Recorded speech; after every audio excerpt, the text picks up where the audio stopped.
Hey, what's going on everyone, it's Flaming Calava here, and 2 months ago Nintendo revealed to us on a random day at a random time a trailer of a brand new Paper Mario game called Paper Mario The Origami King. The game was shown off to us 3 weeks ago in a Nintendo Direct Treehouse just a week before the game came out, on June the 17th, 2020. And many people were very skeptical about this game. A lot of people were not really excited for this game due to it not being like the older Paper Mario games, and it continued what Paper Mario Sticker Star and Color Splash were. Games with a gimmicky art style thrown into it, and the games not being like the regular RPG game like the previous games in the Paper Mario series, with a weird battle system. I was someone who never played Color Splash or Sticker Star and has only played the original Paper Mario on the Nintendo 64, but to me Origami King looked like a really fun and promising Paper Mario game. And the story seemed very interesting with the theme of paper versus origami shown into it. So now that I've beaten the game, what are my thoughts of the game, what are its good and bad parts of it, and do I recommend the game for you guys to play? Well, watch the rest of the video to find out what I liked and disliked about the game in this review of Paper Mario The Origami King. Oh, and there may be some story spoilers in this video, so if you have not beaten the game, I suggest clicking off this video right now. And with that, here's my review of Paper Mario The Origami King. Now the story in Paper Mario The Origami King is that Mario and Luigi are invited to the Origami Festival in Toad Town at Peach's Castle.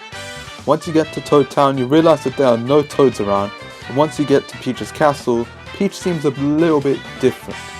Peach was folded into origami and you end up being kicked out of the castle and meet up with Bowser and Olivia, who's the new origami character in the game. After all of this happens and Bowser's minions also get turned into origami, you meet up with the main villain of the game, who is the Origami King, King Ollie, and you team up with Olivia to take down the streamers surrounding Peach's castle in order to stop Olivia's brother, King Ollie. Now what I liked about the game is that it's a Mario game where Bowser isn't the main villain, which makes this game feel super fresh. The story is pretty interesting for a Mario game, and it definitely had me hooked to find out what happens next. The characters in the game are also pretty decent. You obviously have the antagonist King Ollie and the partners returned from the original Paper Mario games, with there being a few different partners in the game. The first partner in the game is the origami girl Olivia, who joins with Mario from the start to finish. Olivia is a really cool character in my opinion. She's super unique, has such a lovable personality, and she turns into the Velimentals, which are these elemental bosses you fight in the game. And we will get into the bosses in the game later. The next partner is a bomber called Bob, who actually has memory loss, which I thought was a really cool thing about him. And he was also another great character. He aided Mario for around 2 of the chapters of the game before, well, dying. Rest in peace Bobby, we still miss you. But I liked his personality a lot, and he's one of my favourite characters in the game. The next part you get in the game is the Toad Professor, and honestly, he was okay. I feel like he didn't get as much personality as Bobby or Olivia, and he wasn't even around for that long.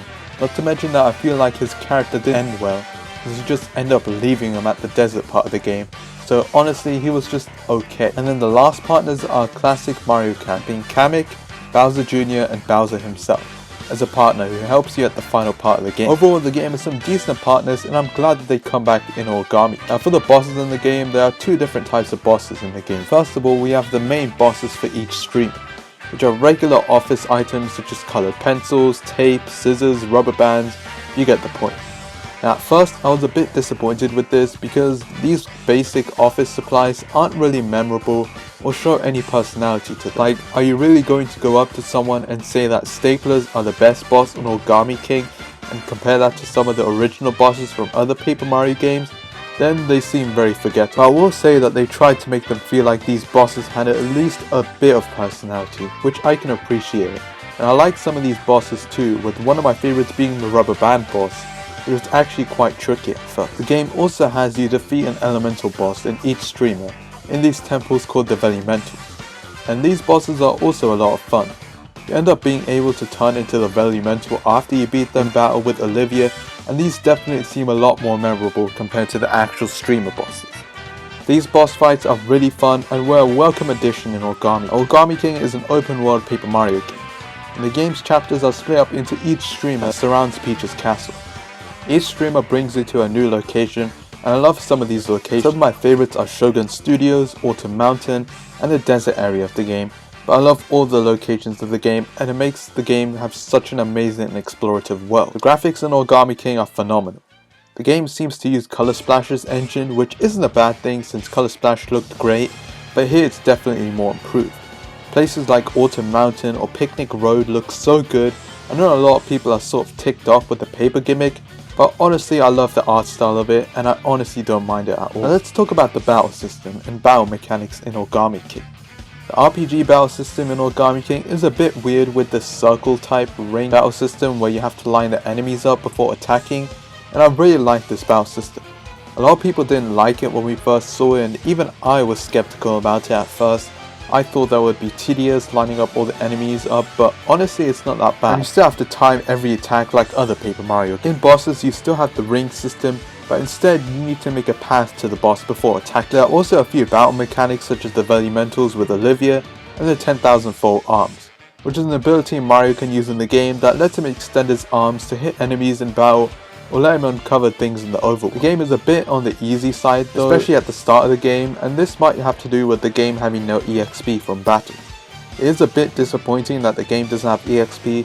A lot of people say there's no incentive to battle, but honestly you need the confetti and coins in the game a lot of the times, especially in the early game, so it's kind of like the EXP hasn't even been got. Finally, let's talk about the soundtrack in Origami King, and oh man, it's amazing. There are so many great songs and themes in Origami King, and from what I've heard, it probably has the best soundtrack out of any Paper Mario game. So overall, I really enjoyed Paper Mario the Origami King. It was a great game and a lot of fun, and it's definitely worth a play. Sure, it has its flaws, and I know that not a lot of people like the game, but I enjoyed it and it was really fun. The game has great characters and a decent battle system and story, so overall, I give Paper Mario the Origami King an 8 out of 10. It's worth a play and was a lot of fun even if it has its flaws. So yeah, that is today's video. If you enjoyed this video, then please leave a like, subscribe, follow me on all my social medias, link in the description below as always, and I'll see you guys next time. Bye.